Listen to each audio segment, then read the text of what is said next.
Canal da Saudade, Eli Correia Oficial. Mande a sua carta para eu também poder narrar a sua história. Mande para este e-mail, cartasaudadeelicorreia@gmail.com. Estou esperando a sua história. E quero pedir mais uma vez, deem aquele like. Ajude o nosso canal a ficar ainda mais forte. Já chegamos a 700 mil inscritos. Então, dê aquele like, faça aquele joinha e acione o sininho. E se inscreva também no nosso canal, tá bom? E quero lembrá-los de que toda segunda-feira, às 19 horas, o podcast do Eli Correia com grandes convidados aqui no canal YouTube. E no canal YouTube Eli Correia Oficial, para sair da miséria, roubou e fugiu. Eli Correia, vou relatar para você e para todos os milhares, as milhões de pessoas que acompanham o seu canal, um pouco da minha história e da minha saudade. Eu morava no Paraná, em uma cidade, vamos dizer assim, no meio do nada, chamada Esplanada. Morava com meu pai, minha mãe e 3 irmãos. A vida não era fácil mesmo. Porém, nós crianças éramos muito felizes. Vivíamos livremente, comendo frutos direto dos pés, tomando banho no rio. Mas, para os meus pais, a vida era dura demais. Trabalhavam na lavoura de sol a sol e muitas das vezes não tinham o que levar para o caldeirão, não tinham o que levar para as panelas. Por isso, muitas vezes, meu pai tirava o chapéu no meio da roça, erguia o seu rosto suado para o céu, debaixo daquele sol escaldante, e dizia, e clamava, oh meu Deus, me ajuda eu sair dessa vida, eu quero ir para São Paulo, isso aqui, meu Deus, não é vida, é muito sofrimento, me ajuda, Senhor, um dia ir para São Paulo. Assim se inicia a minha história. Eu tinha 6 anos de idade. Como você mesmo sabe, ali na roça, nós não temos brinquedos, e muito menos amigos. Mas eu tinha uma amiga inseparável, a minha cachorrinha Bolinha. De Bolinha era apenas o nome, porque ela era muito magra. Era muito magrinha, porque muitas vezes não sobrava comida para ela comer. Bolinha era a minha melhor amiga, a minha melhor companheira. O nosso alimento, muitas vezes, era angu com feijão.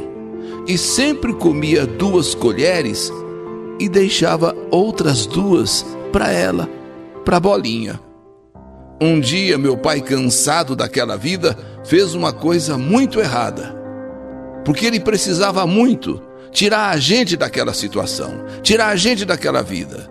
Quantas vezes eu disse aqui que ele tirava o chapéu da cabeça, levantava o seu rosto suado para o céu e clamava a Deus para tirá-lo daquela vida difícil. O dono da fazenda em que meus pais trabalhavam, que nós morávamos, sabe, era um velho muito rico. Era uma pessoa de bastante idade, muito rica. Uma pessoa rica e sovina. Sabe, uma pessoa miserável, uma pessoa que não abria a mão para nada. Ele vendia na cidade toda a colheita e para nós não sobrava absolutamente nada. Se quiséssemos, tínhamos que tirar alguma coisa dali da roça mesmo, porque pagar mesmo ele não pagava. Um dia, na calada da noite, meu pai e minha mãe tomaram uma decisão. Pegaram todas as sacas de feijão e milho e venderam. Isso para conseguir o dinheiro e tirar a gente dali. Isso tudo na calada da noite, diante de uma lua clara como o sol. Sim, a lua, aquela noite, a lua era tão clara que parecia até o sol, de tanto que iluminava. E então os meus pais fizeram isso, especialmente o meu pai. Pegou aquelas sacas de feijão e milho e venderam. E conseguiram o dinheiro. Enquanto isso, eu e meus irmãos dormíamos em nossa casinha de sapê e parede de barro, tranquilamente, enquanto os meus pais desviavam aquelas sacas de feijão e milho. Nesse momento, minha amiga Bolinha subiu em cima de mim, encostando a cabeça no meu peito, e me acordou, acabou me acordando. E eu, ao acordar, ela, a minha amiguinha Bolinha, olhava fixamente nos meus olhos.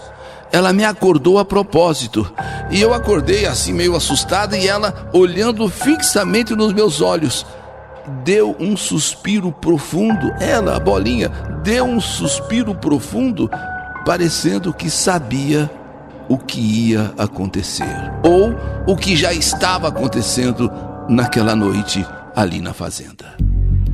Logo em seguida, meu pai, suando, chegou e falou bem baixinho: levantem, levantem, levantem, levantem. Nós levantamos, todos assustados, sem saber o que estava acontecendo. E então, vamos embora, vamos embora, vamos embora. Entrando mata dentro, perguntamos para os nossos pais: pai, mãe, o que está acontecendo? Para onde a gente está indo? Para onde a gente está indo? Hein, pai? Hein, mãe? E chegando na estrada, então nós atravessamos a fazenda, aquele mato ali que cercava a fazenda. E chegando na estrada, havia uma rural, sim, uma rural Willys nos esperando. E logo em seguida, minha mãe entrou, meu pai subiu e nós, crianças, também entramos. E essa foi a hora mais triste da minha vida, pois eu estava com Bolinha em meus braços. E meu pai disse para mim: solta ela, solta ela, solta, solta, solta, solta. E eu, desesperada, respondi: não, eu não vou deixar minha amiguinha para trás, não. Eu não vou soltar ela, não. Eu não vou soltar ela, não. E me agarrei ainda mais a Bolinha.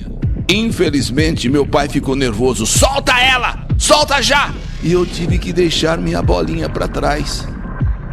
Mas enquanto ela teve fôlego, ela correu atrás daquele carro, atrás daquela rural que o meu pai tinha contratado para levar a gente embora. Enquanto ela teve fôlego, ela correu. Por fim, eu só consegui ver seu vulto naquela noite de lua clara. O vulto de Bolinha ficando para trás, até que eu não vi mais, até que ela desapareceu. Ficou longe, não teve mais fôlego para continuar correndo atrás do nosso carro que levava a gente embora. Depois que os meus pais fugiram daquela fazenda, fugiram do Paraná, nós viemos para São Paulo, aqui no Alto Tietê, onde eu moro até os dias de hoje. Meu pai, vamos dizer assim, ele ficou impune daquilo que ele fez lá na fazenda. O fazendeiro, pelo que a gente soube, muito assim, sabe, ficou muito louco, ficou muito doido, onde já se viu ladrões e tal, mas foi o jeito que o meu pai viu para conseguir algum caminho na vida, e viemos para São Paulo. Nossa chegada aqui em São Paulo não foi nada fácil, pois nós não sabíamos nem onde estávamos. Tinha uma senhora que trabalhava na rua como profissional da noite. Sim, quando nós chegamos em São Paulo, nós nem sabíamos onde estávamos. E então, uma senhora que trabalhava na rua como profissional da noite. E o meu pai olhou para ela todo sem graça e pediu àquela senhora se ela podia nos ajudar, se ela conhecia algum lugar aonde a gente podia se hospedar. Meu pai nem olhava para ela direito, porque ela estava assim com trajes menores, sabe?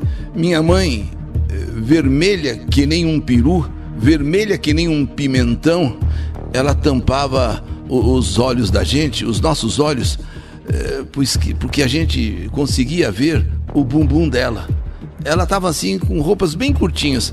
E minha mãe então falava assim: não olha não, não olha não. E tapava os olhos da gente, porque nós éramos pequenos e dava para ver bem o bumbum da mulher.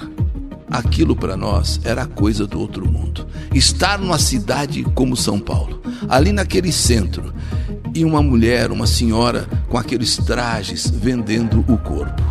Mas essa senhora foi na verdade um anjo.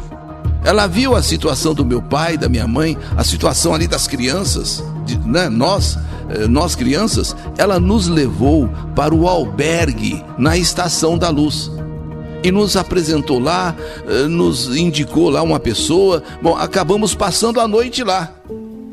Essa dama da noite foi um anjo que nos ajudou e muito. Senão, naquela noite, não tínhamos onde passar a noite. E perdidos em São Paulo, como é que seria meu pai, minha mãe e nós e os filhos? Nós 4 crianças. Ali, naquele albergue, passamos a noite e ao amanhecer, nós pegamos um ônibus que se chamava Pássaro Marrom e fomos com destino a Suzano. E chegamos então nessa tal cidade chamada Suzano, uma cidade ainda pequena, uma cidade que ainda estava se desenvolvendo. Nós ficamos parados ali no terminal do ônibus e o meu pai olhou para minha mãe, que ele chamava de Neneca, e falou: e agora, Neneca? E agora? Nós estamos aqui em Suzano, e agora? Como vamos encontrar alguém para nos ajudar? Porque na verdade nós fomos para Suzano porque o meu pai tinha um endereço de um tio chamado Adão, que era irmão da minha mãe. Sabíamos que ele morava em Suzano, mas eles tinham um endereço, como não conheciam nada, então ficaram perdidos, mesmo com o endereço na mão. E agora? Estamos em Suzano, Neneca, e o que vamos fazer? Olha aqui, o teu irmão, ó, Adão, tá aqui o endereço dele, e como é que nós vamos encontrar esse endereço?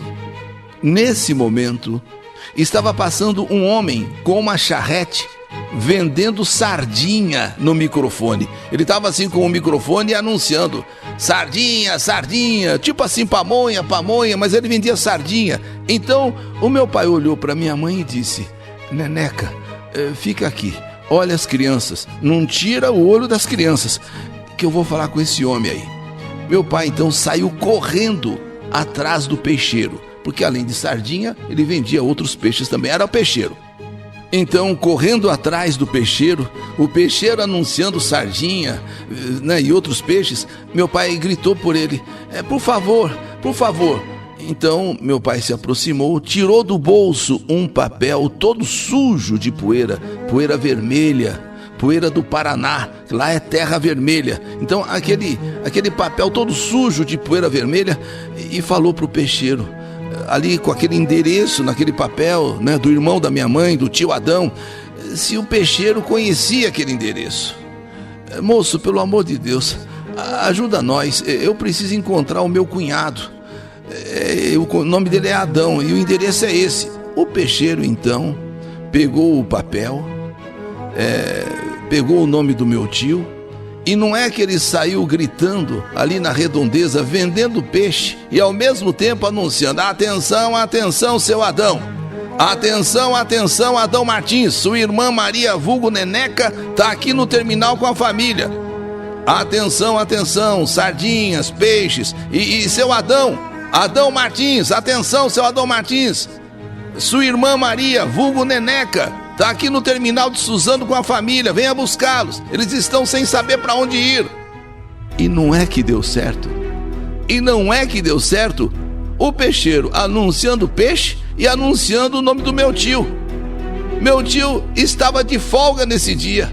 A notícia chega até ele: ô Adão, lá estão anunciando teu nome lá, procurando por você. E ele falou: então, peraí, é Neneca? Neneca é minha irmã. Então, disse que tá lá no terminal, lá no terminal de Suzano, tá lá no terminal. E foi aquela loucura. Meu tio Adão então ruma para o terminal de Suzano, porque, né, o peixeiro estava anunciando, e levaram essa notícia para ele. E chegando lá, foi uma choradeira.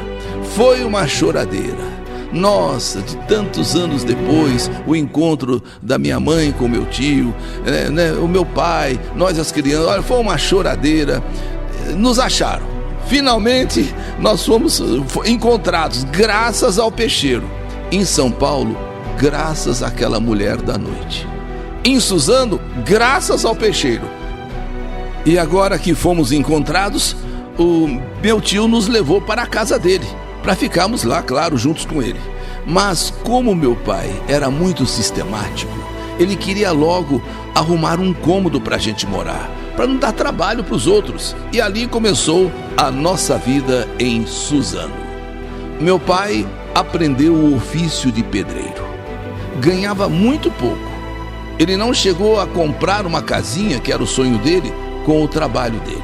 Mas nunca nos faltou o arroz e o feijão. Foram momentos de muita luta, mas fome mesmo, e necessidades nós não passamos mais. Até porque, além de pedreiro, meu pai também trabalhou muito, quebrando asfalto, paralelepípedo, ajudando a pavimentação de Suzano. Sofreu muito, e foi essa a nossa trajetória. Mas valeu a pena, porque trabalhando como trabalhava, muito sacrifício, mas pelo menos não faltava mais nada para nós. E agora, estabelecidos em Suzano, o tempo foi passando. Nossos pais nos criaram e envelheceram e partiram desse mundo. Meu pai, Antônio, um homem severo, todo cheio de princípios, teve que roubar para nos tirar da vida precária e sofrida que tínhamos no Paraná. Hoje eu sou uma pessoa, por causa dos sacrifícios feitos pelos meus pais, me casei, tenho 4 filhos, 4 netos, estou bem, graças a Deus, mas o meu sonho é que essa carta vá ao ar para homenagear o meu pai e a minha mãe. Faz 55 anos.